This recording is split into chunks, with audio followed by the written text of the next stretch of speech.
Wakati Mungu analeta mtumishi wake ama anapomtuma, anamtuma na kusudi. Na anapomtuma na kusudi, basi ulitimiza ile kusudi ambalo amelitumwa. Yesu Kristo akasema kwamba aliyemtuma ni Baba na anakuja ni kwa ajili ya kuleta habari ya yule ambaye aliyemtuma. Na yule basi atakayempokea atapokea yule aliyemtuma. Nashughulikia wala watu ambao wa mitandao ya kijamii, ndio inanitatiza hapo kidogo, lakini naamini ya kwamba tutakuwa hewani. Ile upande iko na tatizo ni upande ule wa Facebook, lakini tunashughulikia we shall be live shortly. So wala ambao wa runinga na radio na pande ule wa TikTok, basi karibuni. Maandiko inasema ya kwamba Yesu anasema iwapo mtanipokea, basi mnapokea yule ambaye aliyenituma. Kwa hivyo utakaponipokea siku ya leo kwenye maisha yako, kwenye nyumba yako na kwenye moyo wako, popote ulipo, utakuwa umepokea yule ambaye amenituma. Na utakuwa mwenye kubarikiwa. Kuna jambo ambalo ningependa siku ya leo elewe ya kwamba maisha yako kwenye ulimwengu wa rohoni. Na maisha ikiwa yako katika ulimwengu wa rohoni, basi bila shaka lazima ufahamu ya kwamba ukifanikiwa katika ulimwengu wa rohoni, umefanikiwa hata katika maisha ya ulimwengu wa kiasili. Na shetani ama adui wakati mwingi sana huwa anatumia mawazo. Na anapotumia mawazo, unakuta ya kwamba hapo ndipo anateka watu wengi nyara. Bwana asifiwe sana. Na anapoteka watu nyara, unakuta ya kwamba hapo ndipo huwa anaharibu maisha ya mtu. Na anapoharibu maisha ya mtu, basi unakuta ya kwamba uko na bidii lakini hakuna kitu ambacho unafanya katika maisha yako. Kwa sababu yeye amepigana katika ulimwengu wa kiroho. Bwana asifiwe sana. Na anapopigana katika ulimwengu wa kiroho, unakuta ya kwamba anakusuiria kupata kufanikiwa. Maana shetani anaacha na kile unachokipanga. Bali shetani yako na haja na mawazo yako. Maana mtu upanga mambo katika ulimwengu wa kiroho. Na mtu anapopanga katika ulimwengu wa kiroho, basi bila shaka huyu mtu unakuta ya kwamba akisapanga inampatia katika mind yake. Anasema nitakuwa ninafanya jambo fulani. Bwana asifiwe sana. Na anapokuwa katika hiyo hali ya kwamba anapanga na kukamata mtu katika mawazo, basi hapo ndio unakuta ya kwamba adui hutumia mbinu hiyo. Na shetani huwa anapanda vitu katika mawazo. Yesu akasema ya kwamba utakapomtazama mwanamke kwa chinzi ya kumtamani kulala naye, usasini. Kwa hivyo kumtazama mawazo ndio yanapokea hiyo. Na yakisapokea hivyo, basi bila shaka yanaleta katika ulimwengu wa rohoni. So unakuta ya kwamba kuna siku moja nilikuwa nafanya deliverance kwa mwanadada mmoja. Alikuwa ametumwa all the way from Karisa. Na alipokuja alikuwa na earring na alikuwa na chain. Hiyo chain alikuwa ameifunga hapa kwa kitofu. Hapa kwa kiuno. So imeshika na kitofu hapa. Hapo ndipo alikuwa amefunga hiyo chain. Nashukuru Mungu kwa sababu ya neema ya deliverance. Sasa wakati alipokuja, nia yake alikuja kunimaliza. Sasa anasema ya kwamba ndiye aweze kukamata watu. Kwanza ana make sure kwamba atarara na huyo mtu katika ulimwengu wa kiroho usiku katika usingizi wake. Atafanya usinzi na yeye hata kama ni pastor. Ndio nakuta kwamba kuna watu wanasemanga niliota nikifanya usinzi na pastor. Huyu mtu asipokombolewa ataangusa huyo pastor. Maana tayari asasini na pastor katika ulimwengu wa kiroho. Sasa unakuta kwamba pastor asipoomba, na achapu ni kwamba kama hana unabii, ako na shida kubwa sana. Na kama spiritual father wake naye hana. Sasa kama hataomba sijui kutakuwa aje hapo. Maana atajuaje sasa? Maandiko sema kwamba in the book of Isaiah chapter number 55 verse number 8 inasema, maana mawazo yangu si mawazo yenu, wala njia zenu zio njia zangu, asema Bwana. Kwa hivyo hata Mungu mwenyewe anasema ya kwamba mawazo yangu sio mawazo yenu. Kwa hivyo hata yeye mwenyewe anatambua mawazo. Anatambua mawazo ni nini? Akili.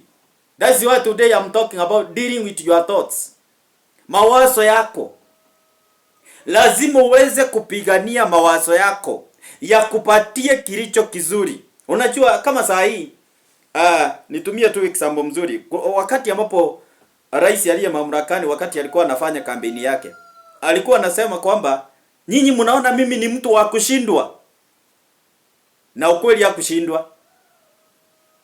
Kwa sababu mawazo yake yalikuwa yanampatia mimi nashinda hapa. Juzi nisikia akisema yule mwenye alikuwa anaweza mshinda ama alikuwa anaweza mpigana na yeye basi hayuko, ambaye ni Raila Amolo. Hayuko sasa. So hao wengine anaona kwamba anachukua tu asubuhi na mapema, anaongeanga hivyo. So mawazo yake yameumba kushindwa. Mawazo yako mpendwa yanaunda nini wewe? Ni nini mawazo yako yanapika? Na unakuta kwamba hata wale watu ambao unakuta kwamba ndoa zao zina break, zinaanzananga na mawazo. Mtu anakaanga hivi anafikiria vile ataacha mke wake. Mtu anakaanga hivi anafikiria vile anaacha mume wake. Na finally shetani hutumia ile mawazo. There is a certain lady I was delivering one time 2022. Yule mwanadada walikuwa wanasumbuana sana na mume wake. Alikuwa na mtoto mmoja wa kike. Walikuwa wanasumbuana sana. Sasa wakati ule walikuwa na shindana katika ile maongeo yao, maana walikuwa wanagombana kila wakati. Shetani alikuwa anawaendea katika mawazo, anaenda anaambia mke, sasa hata ukiacha huyu mwanaume ni nini anakusaidia? Si wewe ni mwalimu? Alikuwa ni mwalimu. Hata sasa ni mwalimu. Sasa huyu hata ukimwacha ni nini atakusaidia? Maana hata si unaweza ukachiripia nyumba, si unaweza lea huyu mtoto mmoja msichana kwanza, atakusumbua na nini? So katika mawazo akiangalia mume wake anaona hakuna kitu anamsaidia. Sasa kuna watu ambao unakuta kwamba analetewa mawazo hivi, akiangalia mume wake hivi anaonanga huyu naye ni nini sasa anaweza nisaidia? Huyu hata anaweza muacha. Kama ni watoto unaweza lea. Kama ni kulipa nyumba ninaweza lipa. Sijui kama umeielewa, yule mwanamke ananga pesa, ni ngumu sana atoke kwa ndoa yake. Unless mwanaume amfukuze. Lakini mwenye ako na pesa apembeleza nangi na mwanaume. Anasema mimi siwezi pembeleza Mungu na nipembeleza mwanaume. Mawazo yake isamwambia kwamba wewe unafaa kupembeleza Mungu, sio kupembeleza mwanaume. Na ajui kama huyu mwanaume anahitaji kupembelezwa. Huwezi kaa na mwanaume kama umpembelezi. Hauwezi ukakaa na mwanamke kama umpembelezi. Lakini mawazo ndio unakuta kwamba wanaume wengi anaweza akapembeleza umbwa. Yaani hiyo umbwa inamtii, lakini hawezi pembeleza mwanamke.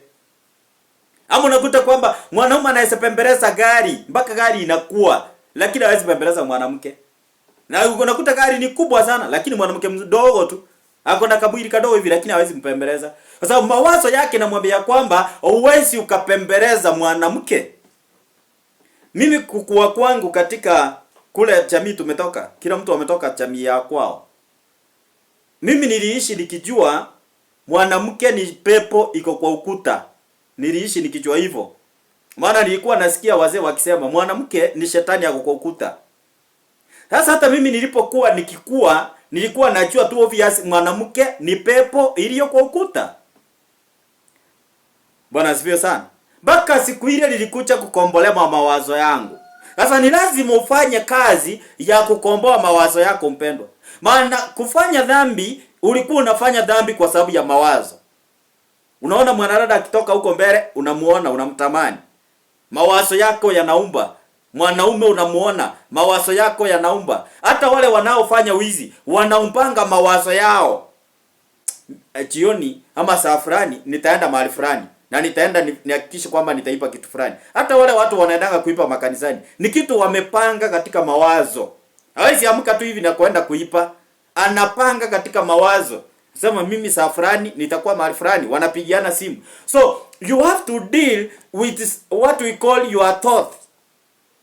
Mawazo yako. Mungu anasema ya kwamba mawazo yangu sio mawazo yenu. Bwana njia zangu sio njia zenu. Kwa hivyo Mungu anaangalia kwamba mawazo yake na mwanadamu, maana kila mtu ambaye ako chini ya jua ako na mawazo. Haita iwe ni mawazo mazuri ama iwe ni mawazo mabaya. Siku moja nikawa ninasikia uchungu katika mguu. Nilikuwa nasikia uchungu tu.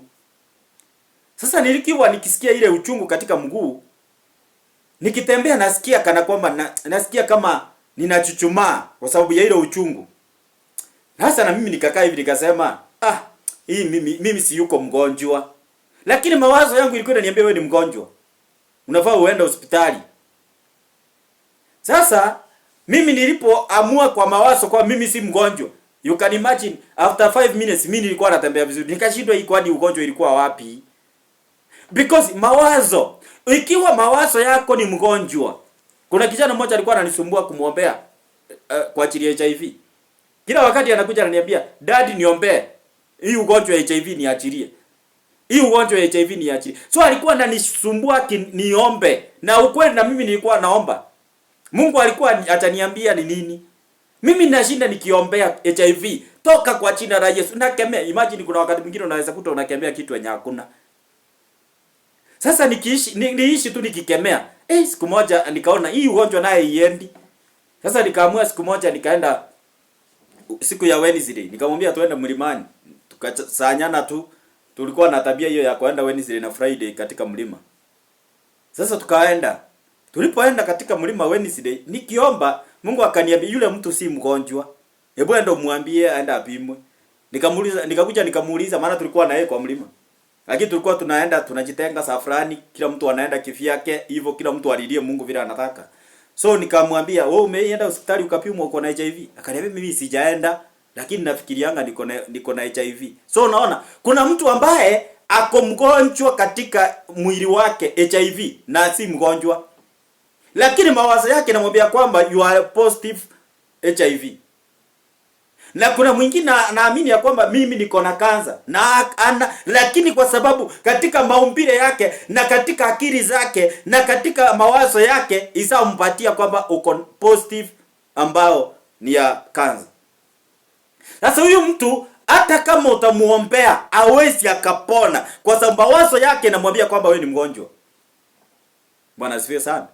Hata ndio mtu aweze kukombolewa kutoka katika hali ngumu ama katika jambo fulani la kupata ukombozi. Ndio mpendo upate kukombolewa, lazima kwanza mawazo yako yakombolewe. Yesu anapata yule mtu katika Bethsaida in the book of John chapter number 5. As from verse number 2. Mpaka soma tu mpaka pale verse number 8. Yule mtu Yesu anamkuta anamuuliza, "Na wewe unataka kupona?" Alikuwa anataka kumuumba mawazo.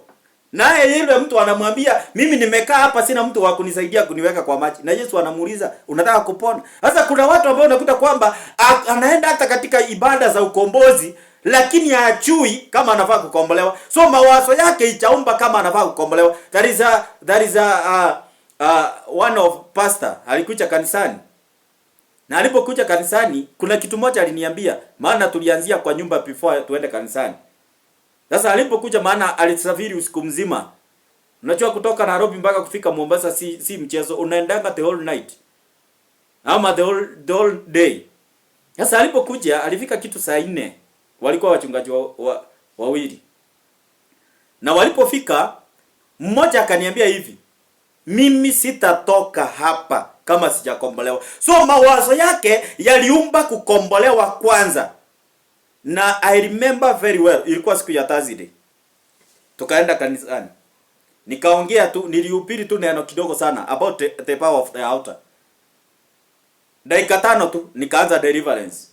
Alikuwa mmoja wa kukombolewa na alikuwa amefungwa na mtu ambaye alikuwa na yeye urafiki na wakaachana. Ndiye alikuwa amemfunga. Kwa hivyo kama angeumba mawazo ya kukombolewa, angerudi kama amekombolewa. Hata huyo mwenzake alipoona kwamba yule mwingine mapepo yanatoka yakiongea, hapo na yeye akaamini, akasema hata mimi niombe, nataka kuokoka. Maana alikuwa mchungaji lakini hajaokoka. Alikuwa mchungaji lakini hajaokoka. Kuitwa pastor si kumaanisha umeokoka, ama kuitwa bishop unaweza kuwa hiyo jina kubwa na hujaokoka. Sasa alikuwa hajaokoka, hata akaniambia pastor, hata mimi niombe wokovu. Nikamuuliza pastor, hujaokoka? Akaniambia mimi sijaokoka, niombe na mimi niokoke. Nikamuombea, hapo ndipo alikombolewa. Hata yeye alianguka, na unajua ni mwanaume si mwanadada. Unajua watu wengine wanasemanga wanadada tunawasukumanga. Huyo ni mwanaume huwezi msukuma anguke. Unajua wale watu mnasemanga ati tunasukumanga watu ni vile pepo ijakufikia na hujaenda kanisa la deliverance. Na ndio unakuta kuna watu waendanga kanisa la deliverance, bana hataki kuchafuka. Wewe kaa na ustaarafu wako. Lakini utaishi na pepo yako tu. Unajua mimi nilikuwa na dhamani wakati mwingine hata ili niende nigaragale chini lakini nikombolewe. Mimi sitaki kujua kama nimevaa nguo ya white ama si ya white. Lakini kile ninachotaka naweza faa hiyo ya white na niko na pepo. Ili nigaragale alafu hiyo mapepo itoke basi jamani. Bwana asifiwe. Mawazo. Unajua ndio ufanya hata deliverance. Mimi ni mtu wa deliverance. Ndio niweze kufanya deliverance, akili yangu inaniambianga hii si kitu inakushinda. Hii kitu, kuna mama mmoja alikuja, baadaye alikuwa na vidonda mpaka alikuwa nanuka. Hata mimi nilikuwa naogopa kumwekelea mkono. Lakini nikasikia ndani yangu inaniambia, sasa wewe unaogopa kuambukishwa ugonjwa, na wewe ndio unafunguanga watu kutoka magonjwa. Na yenyewe nikasema ugonjwa itaniingia aje? Nikachichasa hapo. Na unajua ni hiyo kipindi ya COVID-19 wewe. Vile watu walikuwa wameogopana. Nikasema hii ugonjwa iwezi nishika. Nikakemea hiyo pepo. Na hapo ndio kumbe ni madhabahu ya kwao inamsuia. So mawazo kwanza ndio inaumba ili diposa deliverance ifanyike. Unakuta kwamba hata wale wachungaji wenye wafanyi deliverance kazi yao ni kutupinga. Maana hawana mawazo yao hayaamini kama tunaweza komboa. Wanaamini. Kuna mchungaji mmoja alinipigia simu akaniuliza, Apostle, ni nini unafanyanga deliverance? Wewe uogopangi mapepo ya devil worshiper. Sasa mimi nashindwa niogope devil worshiper, kwani Mungu ni mdogo kuliko devil worshiper? Lakini mawazo yake inamwambianga kwamba uwezi ukakomboa mtu ambaye ni kutoka kwa devil worshiper. Bwana asifiwe. Hawezi akakomboa mtu ambaye anatoka kwa devil worshiper. Kwa sababu ya nini? Anaogopa. So ukiwa unaogopa, na ndio unakuta kwamba kuna watu mawazo yao inawaambianga ukiolewa utaachwa. Anaogopa kwenda kuolewa. Si kwamba hataki kuolewa, lakini anaogopa kwenda kuolewa. Mawazo yake yanamwambianga huwezi olewa. Na inamwambianga vizuri sana. Na ukiolewa ukiachwa. Na hata kuna wengine hawezi kubali kufanya harusi. Anataka kuolewa lakini harusi hawezi kubali. Mawazo yake yanamwambianga sasa, na ukiolewa na ile harusi kubwa, halafu uachwe. Unaona acha hii aibu. Anaongeleshwa kwa mawazo, anasema yenyewe, mimi hata siwezi taka harusi. Usifikirie si kila ati watu hawataka kufanya harusi. Ni kuogopa mawazo yao. Inawaambianga wewe usifanye. Hiyo ukiachwa na hiyo aibu yote, watu wamesudia, mama yako, baba yako, watu wa kanisa, ni nini sijui nini, hiyo yote. Sasa inamuogopesha. Bwana asifiwe sana. Kwa sababu ya nini? Mawazo yanaongea nini? Bwana asifiwe sana. So ndio uweze kufanya katika maisha yako uweze kuwa positive, lazima mawazo kwanza yakuwe positive. Bwana asifiwe sana. Ukienda kama unaenda kutafuta kazi, lazima kwanza mawazo yako yakuambie kwamba utapata kazi. Lakini mawazo yake ikikwambia kwamba hii serikali ya Ruto hakuna kazi, utaishi bila kazi. Bwana asifiwe sana. Kwa sababu ya nini? Mawazo yako yanaongeaje? Na ndio maana Mungu anasema ya kwamba mawazo yenu si kama ya mwanadamu. Kwa hivyo yeye mawazo yake anakataa na yake ingiani na sisi. Maana sisi mawazo yetu yanakuwa tofauti. Tuende katika kitabu cha James chapter number 2 verse number 4.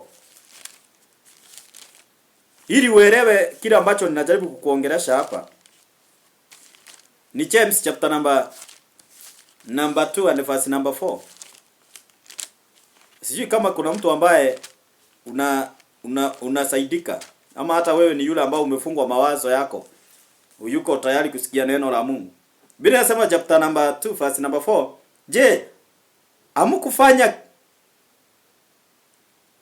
utilafu mioyoni mwenu mkao waamuzi wenye mawazo mapofu? Hamkufanya itirafu kwenye mawazo yenu. Kwa hivyo watu hufanya itirafu. Itirafu ni kufanya is like accident ama kufanya makosa. Sasa kuna watu ambao hufanya makosa kutegemea mawazo yao. Anasema hamkufanya itirafu katika mawazo yenu. Kwa hivyo mtu anaweza akafanya makosa katika mawazo. Unataka kuniambia people of God, yule mwanaume ambaye analepu mtoto wa 3 years.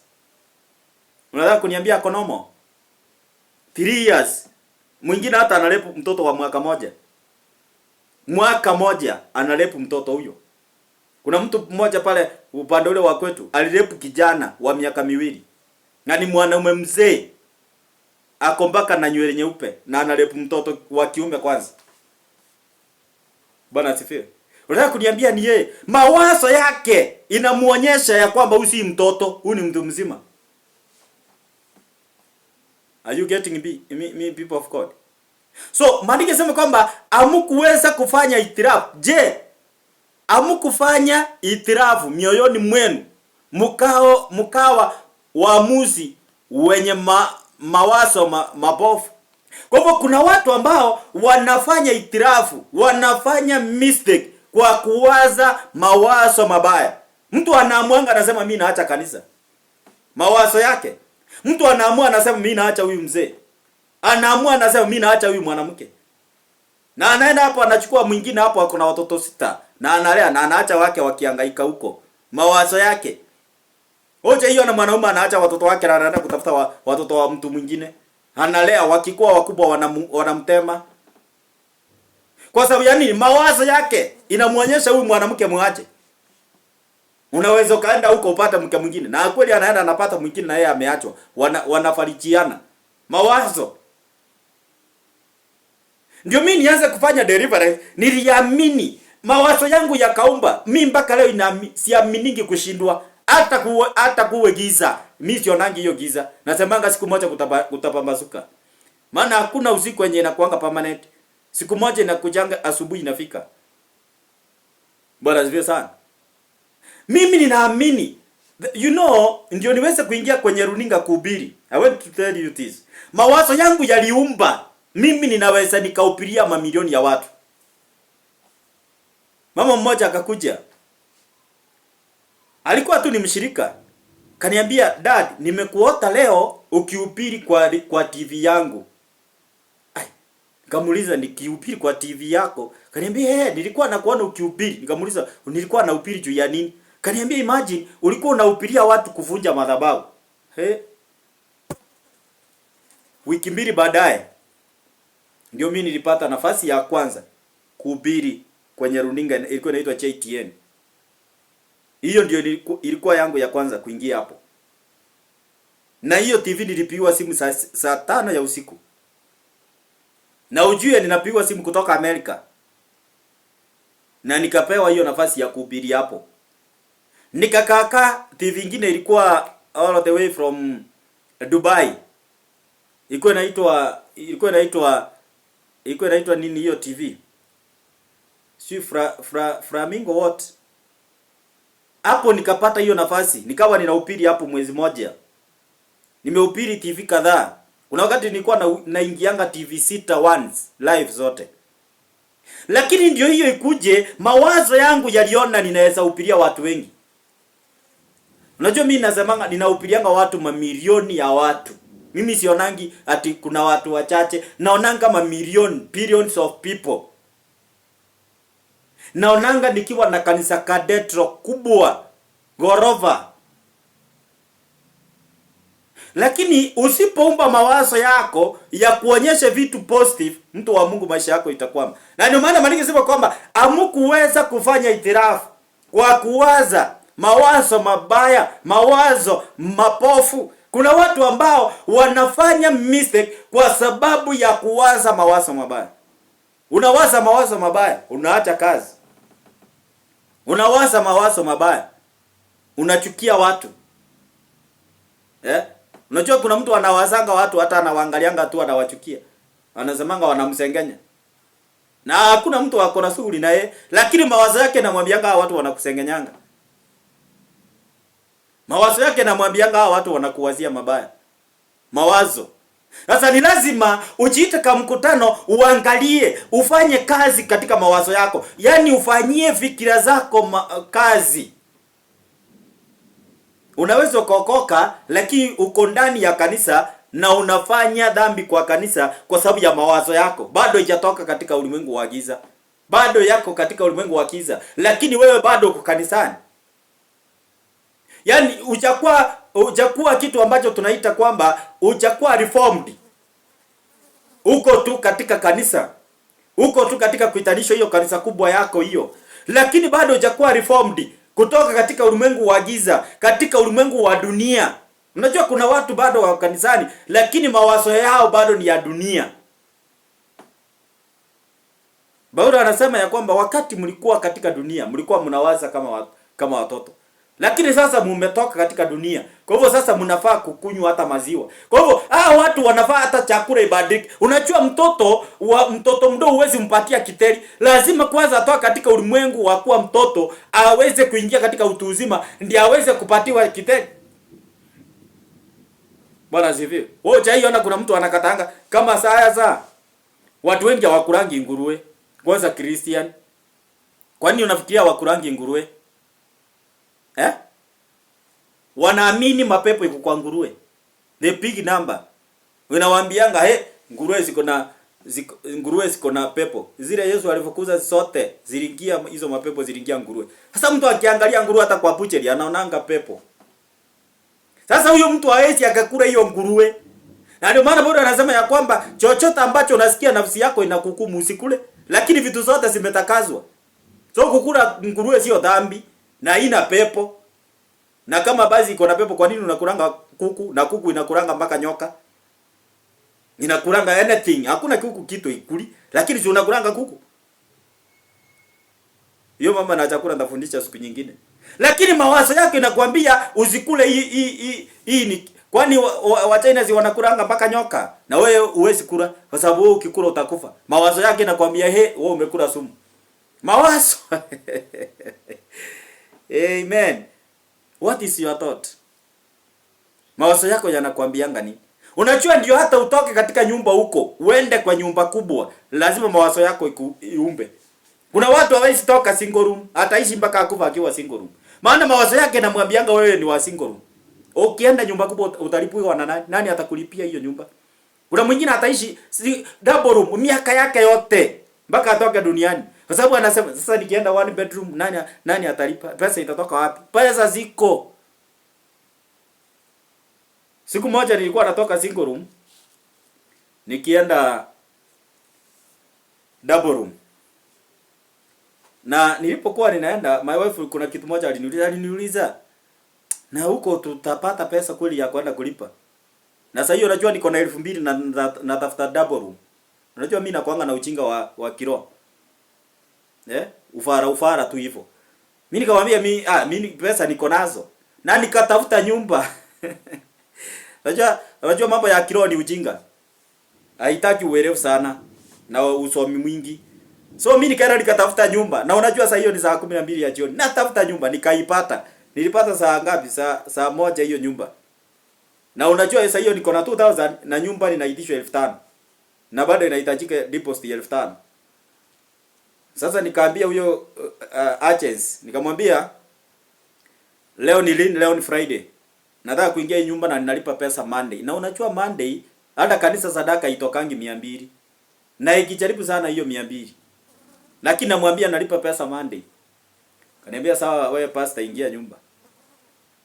Najua kuna watu wanaheshimu mapasta kama Waislamu. Wacha hao Wakristo hawa. Wakristo hawaheshimu wachungaji. Sasa alipo akaniambia wewe ingia pastor. Utalipa. Unajua sisi Waislamu hatuamini kama mtu anaweza danganya. Mwambie nitalipa. Sasa nikaambia washirika nilikuwa na wao wakakuja kunisaidia kupepa hizo vitu. Maana sikuwa na pesa ya kupepea. So nikawaambia wewe unapepa hii kitanda na wewe unapepa hii, nikawapanga kila mtu. Na sasa hiyo ni saa 2 tunaama. Mama alistuka tumeingia nyumba hiyo. Hata alikuwa ananiambia situama asubuhi, nikamwambia tunaama saa hii. So tukaama na hatukushindwa kulipa nyumba. Mawazo yaliumba. Bwana asifiwe sana.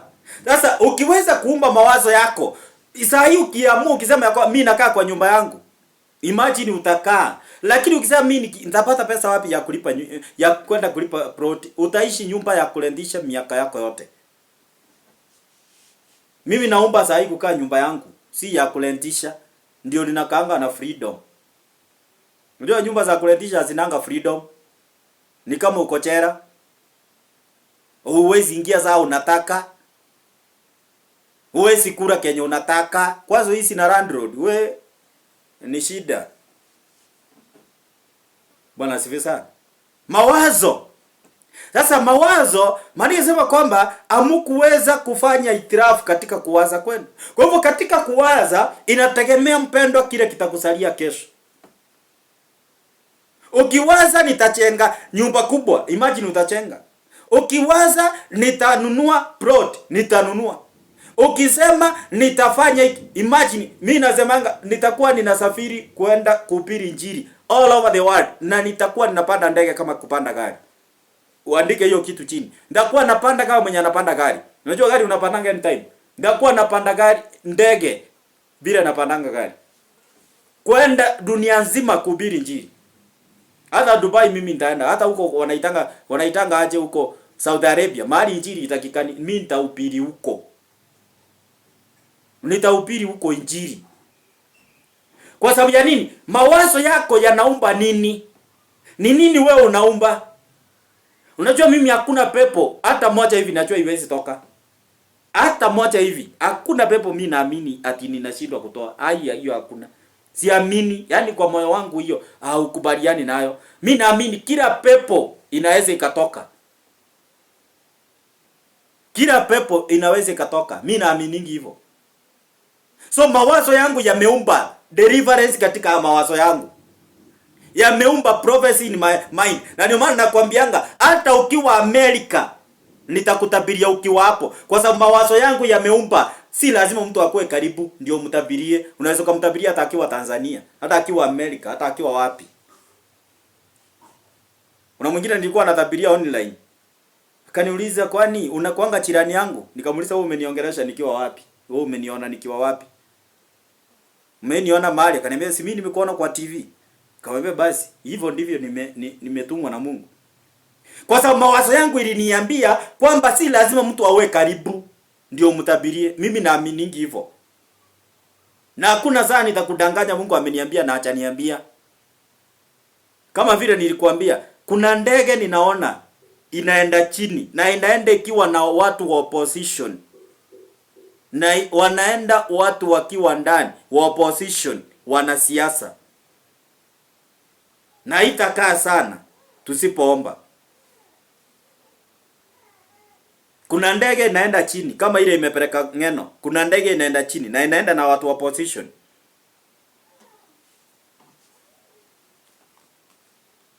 Wale watu wa opposition wajue wanakula wapi, wajue wanapanda ndege gani.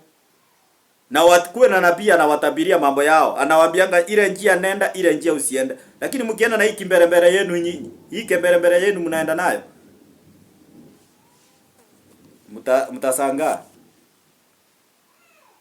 Lakini mkiweza kutafuta manabii, waonyeshe njia, wawaambie ukitaka kwenda safari anakuambia hii safari usiende. Ukitaka kwenda hotel fulani anakuambia hii usiende. mtafanikiwa. Lakini mkienda na hii vile mnaendanga nyinyi wenyewe na nguvu zenu, basi mtajua. Nawaambia kama nabii. Niliona ndege inaanguka. Na hiyo ndege iko na watu ndani. Na hiyo ndege iliua watu. Na hao watu waliokufa walikuwa kwa upande wa opposition. Na sitaki kusema ni nani. Mwanze kunifuata hapa. Lakini chichungeni. Na wale watu ambao ni waombezi, ombeni kwa ajili ya taifa la Kenya. Ombeni.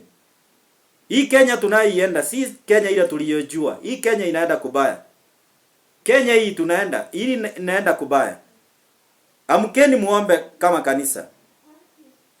Mimi sio pastor wako, mimi si nabii wako, lakini ombeni. Amkeni kama kanisa, ombeni. Kenya iendi kuzuri.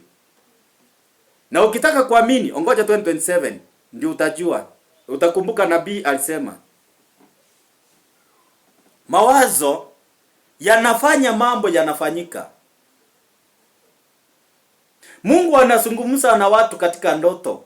Shetani huzungumza na watu katika ndoto. Na ndoto isikujangi kwa mwili, zinakujanga kwa mawazo. Wakati Joseph anasema ya kwamba ninaona wakininamia. Hakuwa ameona physically, alikuwa ameona kwenye mawazo. Na akaona watu wanamuinamia, akaona watu wakwao wanamuinamia, na hivyo ndivyo ilikuja kuinamiwa baadaye. Kwa sababu mawazo yake yalionekana ya kwamba sasa huyu mtu ni mkubwa.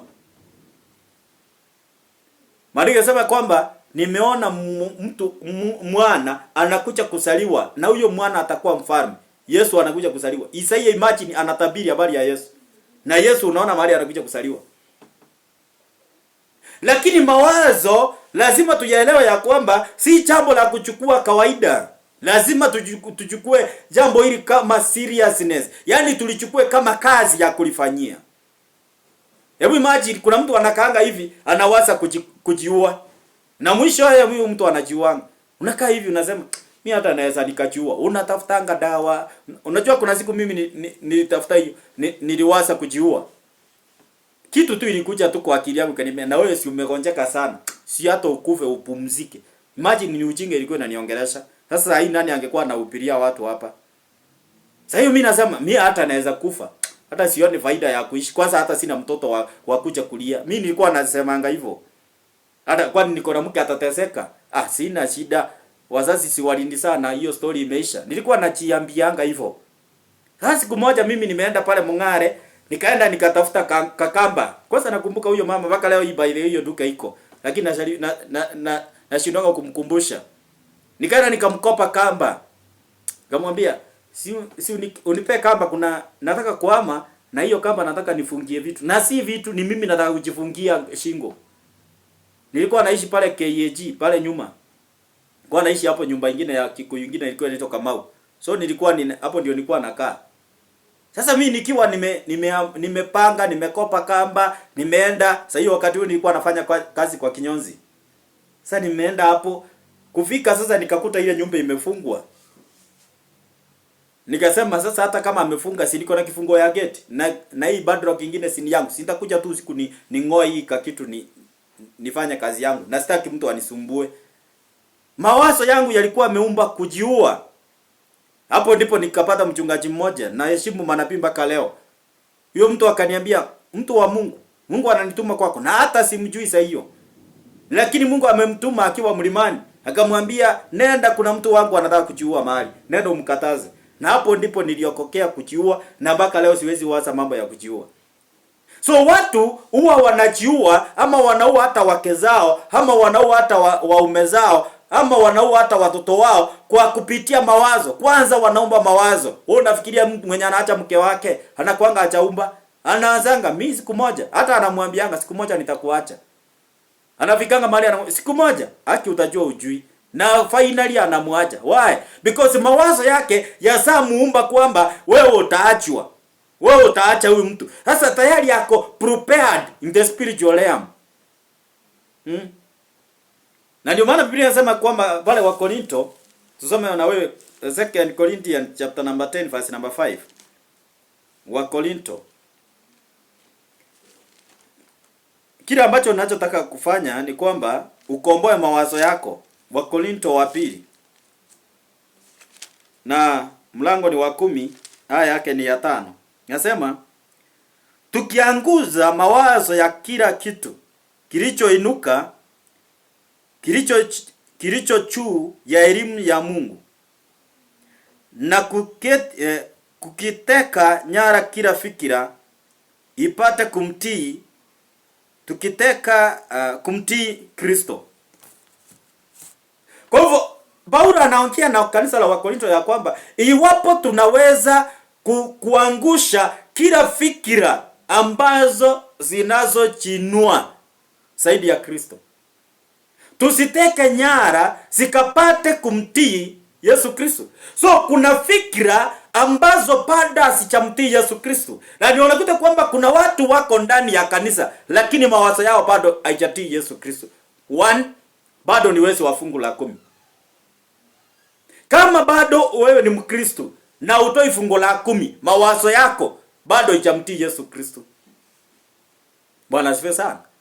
Kama bado wewe ni mwokofu na unafanya kila ambacho kitendo ambacho wale watu hawajaokoka wanafanya, bado fikira zako hazijamtii Yesu Kristo. Ndio maana Bwana anasema ya kwamba na tukaweze kuangusha kila mawazo, kila fikira ambazo zinazojiinua juu kuliko Kristo. Kwa hivyo tukapata kusiteka nyara ili sikapata kutii Yesu Kristo. Kuna fikira ambazo bado hazijatii Yesu Kristo. Hallelujah, people of God. Je, mawazo yako ama fikira zako ama toti zako, je, zimeweza kutii Yesu Kristo?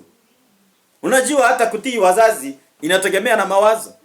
Kuna mtoto hawezi akakosa kutii mzazi wake, na kuna mtoto atii mzazi.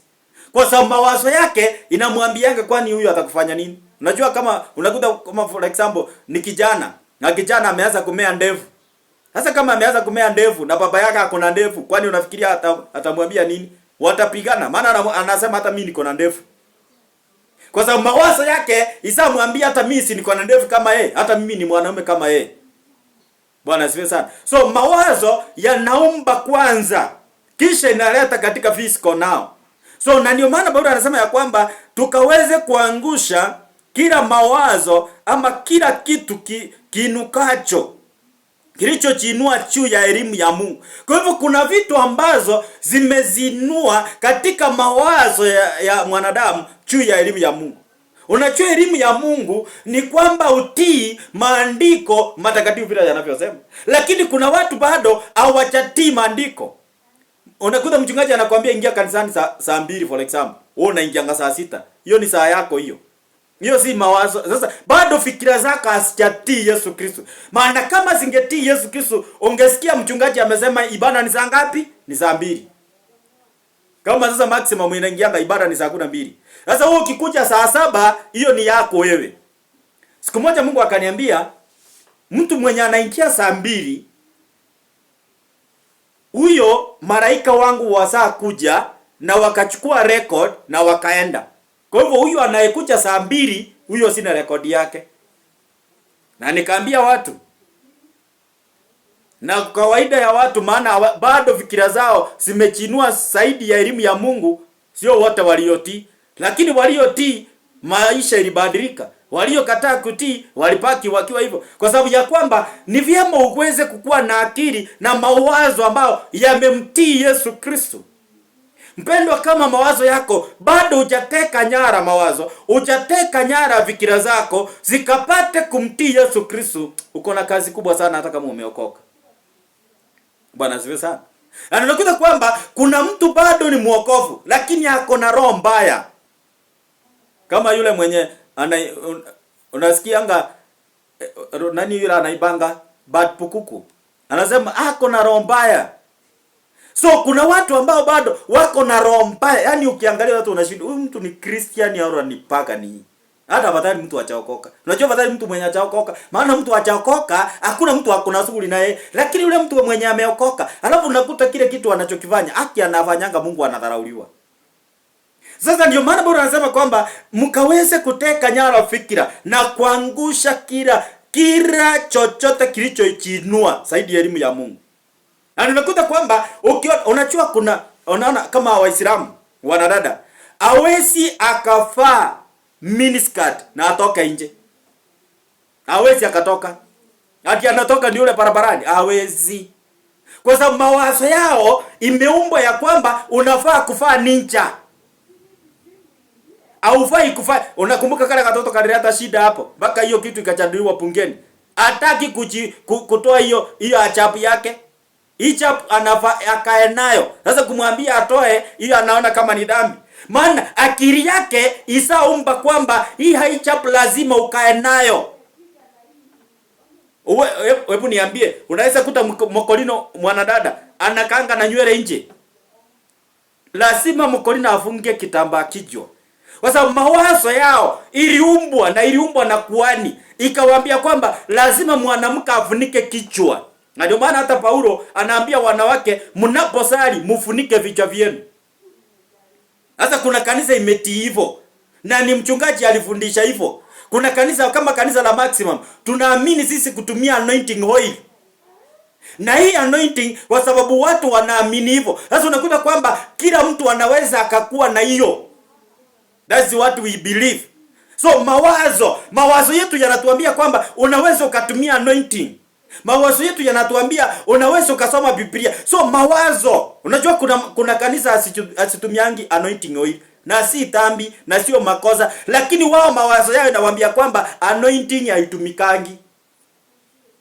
Na ni hivyo na si makosa, ni mawazo yao. Kwa hivyo. Na kuna kanisa unakuta kwamba mawazo yao hawezi wakafanya kitu tunaita mesa ya Bwana. Hiyo hawakurangi hiyo. Na kuna wengine lazima kama sisi lazima. So ni mawazo inategemea. Na kuna kanisa zingine unakuta kwamba ubatizo wao ni mtu kusomewa sijui hiyo.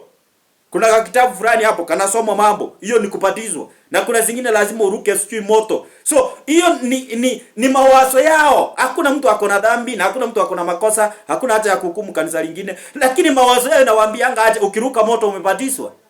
Kuna wengine unakuta kwamba wanaamini kwamba hata ukikufa mtoto wake akikuja akibatizwa na wewe umebatizwa na umekufa. Hiyo ni mawazo yao. Imewaambia hivyo. Na hapo hakuna mtu anafaa wahukumu, maana mawazo yao inawaambiaanga hivyo. So ndio maana Paulo anasema kwamba mkaweze kuangusha kila mawazo na kila fikira ambazo zilizochinua zaidi ya elimu ya Mungu. So nakuta mtu ni mwokofu, lakini zile nguo anavaa hata unamwangalianga unahurumia. Nashinda wewe sasa mbinguni tunaenda ama hatuendi? Wewe unaiona mwanadada anaingia kanisani, yani mgongo wote uko wazi.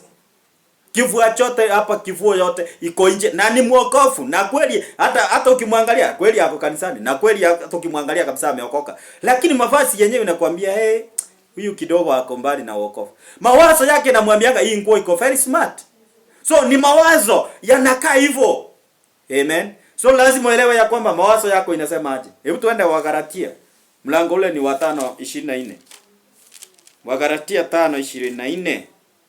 Maandiko yanasema nao walio wa Kristo Yesu wamesurubisha mwili pamoja na mawazo yake mabaya na tamaa zake. So wale ambao walio na Yesu Kristo wamesurubishwa miili yao, mawazo yao pamoja na tamaa zake. Kwa hivyo wale ambao wamemkubali Yesu Kristo lazima kwanza wakaweze kusurubisha miili yao. Unajua kuna miili bado haijakaa msalabani. Bado iko na tamaa za duniani. Ikai msalabani.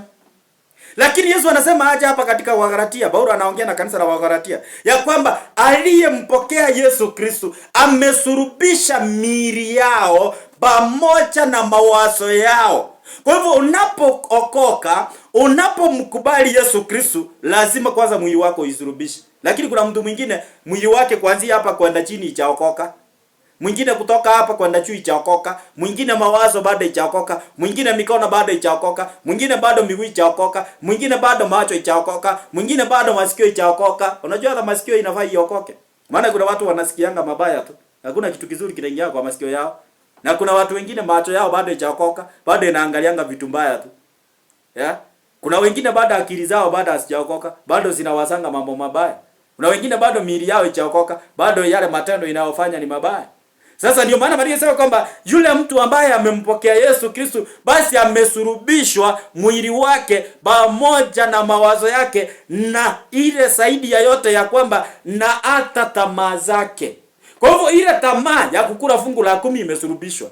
Ile tamaa ya kupenda kulala sana imesurubishwa. Ile tamaa ya userati imesurubishwa. Ile tamaa ya dhambi yote imesurubishwa. Hiyo hali yote ya dunia hii lazima mpendo ukikubali kuokoka isurubishwe. Lakini kuna mtu bado hajasurubishwa msalabani, mwili wake bado hajasurubishwa, bado katika hali ya kusengenya wengine. Bado katika hali kuwazia wengine mabaya. Bado iko katika hali ya uchoyo. Bado iko katika hali yani ya kila aina. Yani unakuta mwili huu bado haujapata kusurubishwa. Bwana asifiwe sana. Sasa ningependa mpendo ujiulize, je, mimi nimeokoka? Niko ndani ya Yesu Kristo. Je, mwili wangu bado umesurubishwa ama bado hujasurubishwa? Mwili wangu bado uko katika hali ya msalabani ama mwili wangu bado uko duniani? Maana kuna miili iko duniani ijaenda kusurubishwa, imekataa kwenda kusurubishwa. Yaani msalaba ndio ile pale juu, lakini mtu wako hapa chini anasema nitaingia tu msalabani. Nitaingia msalabani. Na ndio maana Paulo anasema ya kwamba ukifanya dhambi ni kama kutoka msalabani. Sasa kuna watu ambao bado walishuka kutoka msalabani, hawako msalabani, lakini wako ndani ya kanisa. Mungu atuhurumie. Bwana asifiwe sana. Sasa ni lazima mpendo ujiite kama mkutano na uangalie. Uangalie, je, mawazo yangu yako aje? Tuende katika Proverbs chapter number 23 verse number 9, verse number 7. Proverbs ni methali. Leo nimeamua kutumia hii Biblia ya pastor, leo situmii yangu. 23 verse number 7, Proverbs. Verse number 7 nasema, maana aonavyo nafsini mwake ndivyo alivyo. Ukuambia haya kula kunywa, lakini moyo wake hauwi pamoja nawe. Sasa kuna watu ambao nafsini mwao unaonanga aje? Unajua mimi naonanga nikiwa mhubiri mkubwa. Mimi naonanga nikiwa na gari kubwa. Mimi naonanga nikiwa na nyumba kubwa. Mimi naonanga nikiwa, yani maisha yangu naionanga ikiwa mzuri. Lakini kuna mtu anaonanga hii maisha kweli nitatoka. Mimi naona kama sitaweza. Yani vile maandiko yanasema vile aonavyo nafsini mwake. Kwa hivyo jinsi wewe unapojiona ndivyo maji ni ukiko. Ukiona ukiwa na biashara kubwa utakuwa na biashara kubwa. Ukiona wa kujiomba wewe ni wa kuombaomba, utakaa wa kuombaomba. Yani jinsi wewe unapojiona ndivyo utakavyokuwa. Unajua Mungu uthibitisha kulingana vile unawaza wewe. Bwana asifiwe sana. Mungu uangalia kilo, na ndio maana anasema kwamba kabla hamjaomba ni sawa wajibu. Kwa hivyo alijuaje kama hatujaomba? Alijuaje? Mawazo yetu ilikuwa saa jipanga kuomba. Mawazo yetu anajua Kenya kinataka. Mawazo yetu tayari isa create. Tunataka nini? Bwana asifiwe sana. Sasa ni lazima ujue ya kwamba mawazo ama vile ambavyo unavyojiona. Ukiona vile unaona mtoto, unajua niliona mama mwingine anaitanga mtoto wake umbwa. Hata nikashindwa. Ningekuwa na uwezo, ningechukua kiboko, nitaandike huyo mama. Hiyo si ya kutoka na pepo ya kukemewa. Hiyo ni pepo ya kupiwa kofi. Maana sasa anaita mtoto umbwa. Sasa vile unaona mtoto ni umbwa, imagine ataka umbwa, atakuuma siku moja. Na unajua umbwa inaumanga. Kuna mwingine anaangalia mtoto wake, anamuonanga kama daktari, na kesho anakuwa mdaktari. Kuna mwingine anaangalia mtoto wake, anamuonanga kama mheshimiwa, na kweli anakaa mheshimiwa. Kuna mwingine anaangalia mtoto wake, anamuona mtoto wa thamani. Unajua ni vizuri wazazi mjue kuangalia watoto. Ukimwangalia hivi unamuonanga kama mtu mkubwa. Lakini ukimwona kuna mzee mwingine alikuwa anapenda kuita msichana wake, wewe ni maraya sana. Wewe hata sijui unaweza olewa na nini. Wewe ni maraya tu. Alikuwa anapenda kuita huyu mtoto. Na ni mtoto mdogo. Mtoto huyu alikuwa na miaka 6-7 hapo. Lakini ukiangalia baba yake ile jina anamuita, hadi unajihurumia. Hata unashindwa hii jina yote amepewa huyu mtoto. Na ule mtoto alipofika 13 years, haki alikuwa vitu, yani alifanya mambo ieleweki. Hakuna mwanaume hakujua. Kwa nini? Baba yake alimuumbia. Ndio nakwambia mpendwa ya kwamba ujue unaomba nini kwa mawazo yako. Maana vile utaona huyo mtoto wako ndivyo atakuwa kesho. Ukimwona kesho vile ni wa kushindwa, atashindwa. Ukimwona wa kushinda, unajua ni vizuri unaangalia mtoto unamwambia wewe ni daktari kesho. wewe ni mtu mkubwa kesho. Yaani yule mtoto ataumba ile kitu. Mama yangu ananiambianga mimi ni mtu mkubwa. Baba yangu ananiambianga. Sasa anakuwa akikuwa na ile kitu. Unajua imani ni kulea. Haiwezi ikakuja tu hivyo hivyo. Sasa ndio maana Biblia inasema kwamba aonavyo nafsini mwake ndivyo alivyo. Kwa hivyo mpendwa, ni vizuri ujue nafsini mwako unaonanga nini? Unaona nini katika mawazo yako? Unapoangalia katika ndoa yako unaonanga nini? Ukiangalia kazini mwako unaonanga nini? Ukiangalia katika huduma wako unaonanga nini? Ukiangalia marafiki zako unaonanga nini? Unajua kuna mtu hata akona marafiki na anaonanga wa kushindwa. Nafsini mwake jinsi aonavyo ndivyo alivyo. Bali anasema kwamba sasa anasema pale aje akaambia haya kula kunywa, lakini mawazo yake haimo. Kwa hivyo kuna watu unakuta kwamba kila anachokifanya katika mawazo ni tofauti na kila anachokifanya katika mwili. Unakuta kuna mtu wako kanisani lakini akili yake iko kwa nyumba. Na landlord akikuja afunge nyumba. Sasa nikitoka hapa nitaingia wapi? Na ako kanisani lakini mawazo iko kwa nyumba. Na landlord akifunga nyumba. Kuna mwingine unakuta kwamba ako sokoni lakini anasema naweza kuta mama ameleta mpango wa kando. Mawazo ina create nini katika maisha yako? Sasa ni lazima uweze kudili na mawazo.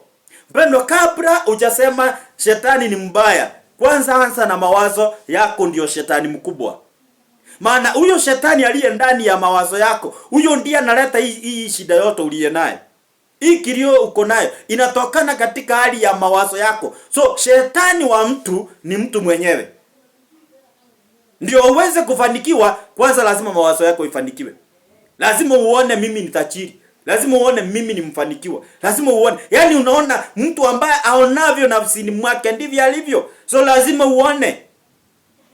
Kwanza ndio ikuje. Hauwezi mpendo ukakuwa Kenya uchakuwa. Na uwezi ukakuwa Kenya utaki kukua. Unajua uwezi enda kuajiriwa kuwa askari na wewe utaki kuwa askari. Lazima kwanza utake kuwa askari. Wale walienda harusi kule kwenda kufanyika wanajeshi wa harusi. Waliamua wakasema tutaenda huko tupigana na tutashinda huko. Hata kama wamekufa lakini ni masucha kwangu. Mimi nasemanga wala jamani masucha. Walisema lazima tutaenda, wacha tuende tupigana hizo vita. Sasa ni lazima hata sisi tuumbe mawazo ya kwamba lazima tupigana hizi vita, si kushindwa kila wakati. Ndio wewe ndio wa kushindwa. Wale walioweza waliweza na nini? Lazima na wewe uamue kuweza. Sio kushindwa mpendwa. Lazima usimame na uamue ya kwamba mimi nitashinda. Mimi lazima nitafanikiwa. Tunapomalizia Yeremia chapter number 4 verse number 4. Tumalizia hapo Yeremia chapter number 4 and verse number 4. Mawazo yako yanasemaje? Yeremia chapter number 4 verse number 4. Nasema jihadharini kwa Bwana, mkasiondoe gomvi za mioyo yenu. Enyi watu wa Yuda na wenyeji wa Yerusalemu, ghadhabu yangu isije ikatoka kama moto ikawaka hata mtu asiweze kuisima kwa sababu ya uovu wa matendo yenu. Kwa hivyo huyu mtu Yeremia anajaribu kutuambia ya kwamba Mungu mwenyewe anasema ya kwamba haya mawazo yetu, mioyo yetu kwanza, yani tuiweze kutahiri mioyo yetu. Tutoe ngozi zilizo ndani ya mioyo yetu. Kwa hivyo alikuwa anaangalia, anaona kwamba kuna uchafu ambao ulio ndani ya mioyo. Na ndiye akasema ya kwamba tukaweze kuondoa hiyo uchafu ulio ndani ya mioyo ili diposa asicha akatuatifu. Sasa kuna watu ambao wameadhibiwa na Mungu kwa sababu ya mawazo yao ni mabaya. Kwa hivyo mpendwa, ningependa nikwambie nini? Maana ningesema kwamba tujihadhari kwa Bwana. Kwa hivyo ni lazima tujihadhari kila mmoja wetu ya kwamba hatutaweza kukubali mawazo mabaya tuingie. Wale watu wanapoipa wanakuanga mawazo yao yameamua kuipa. Wale watu wanaoua wanaamwanga mawazo yao yameua. Yule mwanamke uliona alichoma mume wake na maji, si ni mawazo iliamua? Akasema huyu nitamuua, na kweli alimuua. So ni lazima uangalie ya kwamba mawazo yako yanakuambia aje. Na vile mawazo yanakuambia, hivyo ndivyo ulivyo. Kama mawazo yanakuambia wewe ni mtu mkubwa, utakuwa mtu mkubwa. Kama mawazo yanakuambia wewe ni mtu mdogo, hautaweza chochote, hivyo ndivyo utakuwa, hautaweza chochote. Mawazo yako jinsi yanakuambia. Kama mtoto anaona kwamba yeye atapita mtihani, atapita. Na yule mwenye anaonanga mimi nitawezana na hao kweli, wesanangi, siku zote anashindwa. So ni lazima umbe mawazo ya kushinda vita, ya kushinda kile kinachokusumbua. Kama unatafuta kazi, umba kupata kazi. Kama unatafuta kuolewa, omba, yani amini kwanza uko kwa ndoa. Unajua mimi ndio nilianza kuona nimeoa. Nikaanza kujiheshimu kama mwenye ameoa. Nikaanza kuPF kama mwenye ameoa. Wale nilikuwa naongelesha watu kanisani wanafikiria nimeoa na sijaoa. Niliumba kwanza mimi nimeoa. Sasa ni lazima ujue ya kwamba ukitaka kuolewa na lazima uonekane kama mtu ameolewa. Unaanza kujiumba. Kama ulikuwa unaingia saa 6 kwa nyumba, unaanza kuingia saa 12. Mwanamke aingiangi jioni, anaingianga kwa saa 12. Sasa unaanza kuumba hiyo. Mimi naingianga mapema. Kama ulikuwa ufanyi usafi, unaanza kufanya usafi. Maana wanaume hawapendi uchafu. Sasa unaanza kuumba hiyo, na hapo ndipo Mungu anakuja na anakutimizia, na kile ambacho ungependa ukue unakuwa. So ni lazima mpendo ujue ya kwamba mawazo yako yakaweze kuumba kilicho kizuri. So ninapoenda kumalizia kwa sababu ya muda pale kwa studio, ya kwamba mpendwa, deal na mawazo yako. Deal with your thoughts. Mawazo yako yabadilishe. Toka katika mawazo ya kibinadamu. Mawazo yako yabadilike yakuwe katika kimungu. Na yanapobadilika yanakuwa mazuri, basi na maisha yako yatakuwa mazuri. Bwana akubariki sana na akutende mema. Tuombe tunapomalizia ibada hii, na neema ya Mungu itosha. Tuombe kwa ajili ya hiyo. Chukua maji yako pale nyumbani tuombe. Baba, katika jina la Yesu naomba kwa ajili ya huyu mpendo wako aliyenipata. Mawazo yake yalikuwa yamechafuka. Nimeondoa kila mawazo maovu kwa maisha yake. Nimeondoa mawazo yaliyokuwa kinyume naye. Mawazo yaliyochinua Bwana kinyume na fikira za Mungu, na tangaza kwa jina la Yesu. Hiyo mawazo Bwana ikamwachilie katika jina la Yesu. Baba, ninaachilia neema na kibali chako. Naomba kwa ajili ya maji Bwana, atakayeenda kunywa maji haya yakawe baraka kwake. Yalete uhai, yalete uzima Bwana, katika jina la Yesu. Asante mfalme wa amani, tukuzwe na tuhimidiwe. Baba, ninaomba kwa ajili uwezo na kila neema yako itawale pale kwa nyumba Bwana. Tawale kwa kule kazini. Kila mmoja Bwana aliyepata neno lako na atakaye kuja kulipata apate kufunguliwa na wewe. Katika jina la Yesu tunaomba na kuamini. Sema amina. Kunywa hiyo maji na Mungu akubariki. Basi tukutane wakati mwingine, majaliwa yake Mwenyezi Mungu, tutakapokuwa tunaendelea na kubarikiwa na Mwenyezi Mungu. Shalom, shalom.